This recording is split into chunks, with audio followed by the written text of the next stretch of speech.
Hello বন্ধুরা, আমি হলাম তিতলি আর এটা হলো আমার আরেকটা ব্যস্ত দিনের গল্প। ঘুম থেকে উঠেই সকাল সকাল একটা ডিটক্স ওয়াটার খেয়ে নিচ্ছিলাম। এটা আমি প্রায় দিনই খাই, তবে প্রতিদিন খাই না, সপ্তাহে 3-4 দিন আমি খাই। এটা হচ্ছে জিরে ভেজানো জল।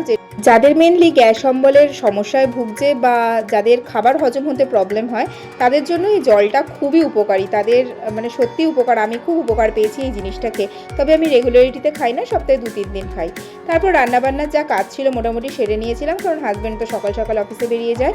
এরপর পেখমের ছিল সুইমিং ক্লাস, তাই জন্য তাড়াতাড়ি করে ব্রেকফাস্ট বানাতে চলে এসেছিলাম। আর আজকে ব্রেকফাস্টে বানাচ্ছি একটা স্পেশাল জিনিস, তোমাদের সঙ্গে অবশ্যই সেটা শেয়ার করব। আজকে ব্রেকফাস্ট মেনুতে রয়েছে সোয়াবিন চিল্লা আর সাথে কোল্ড কফি। এই সোয়াবিন চিল্লা সত্যি স্বাস্থ্যের পক্ষে খুব উপকারী আর অনেকক্ষণ পেট ভর্তি থাকে, আর একটা হাই প্রোটিন অফ সোর্স বলা যায়। এটা বানানো খুবই ইজি, যেহেতু পেখম আর আমার দুজনের জন্য বানাচ্ছিলাম, তাই তোমরা দেখতেই পাচ্ছ অল্প কিছু সোয়াবিন সেদ্ধ করে নিয়েছি ভালো করে। তার সঙ্গে একটুখানি কাঁচা লঙ্কা কুচি, রসুন কুচি আর একটু টমেটো কুচিয়ে রেখেছিলাম। তোমরা ইচ্ছে হলে আদাও দিতে পারো, বাট আমি আদা পছন্দ করি না, তাই আমি আদা দিইনি। আর পেঁয়াজ কুচিটা আলাদা করে রেখেছিলাম। পেঁয়াজ ছাড়া বাকি সব কিছুই লবণ দিয়ে গ্রাইন্ডে ভালো করে গ্রাইন্ড করে নিয়েছিলাম।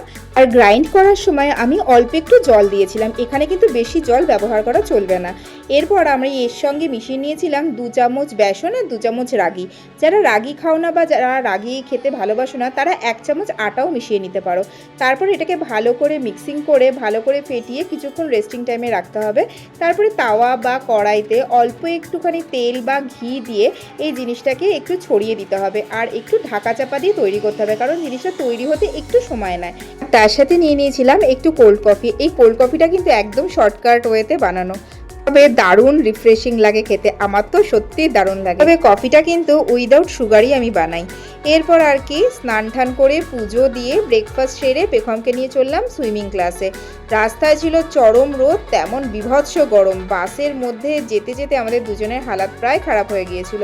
আর পেখমের সুইমিং ক্লাস যেহেতু খুব বেশিক্ষণ হয় না, তাই আমি ওকে ওয়েট করে একবারেই নিয়ে বাড়ি ফিরি।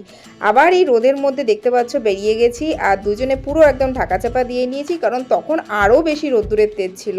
তো যাই হোক, আজকে গল্প আমার এইটুকুই। চলো পরে দেখা হচ্ছে নেক্সট ব্লগে।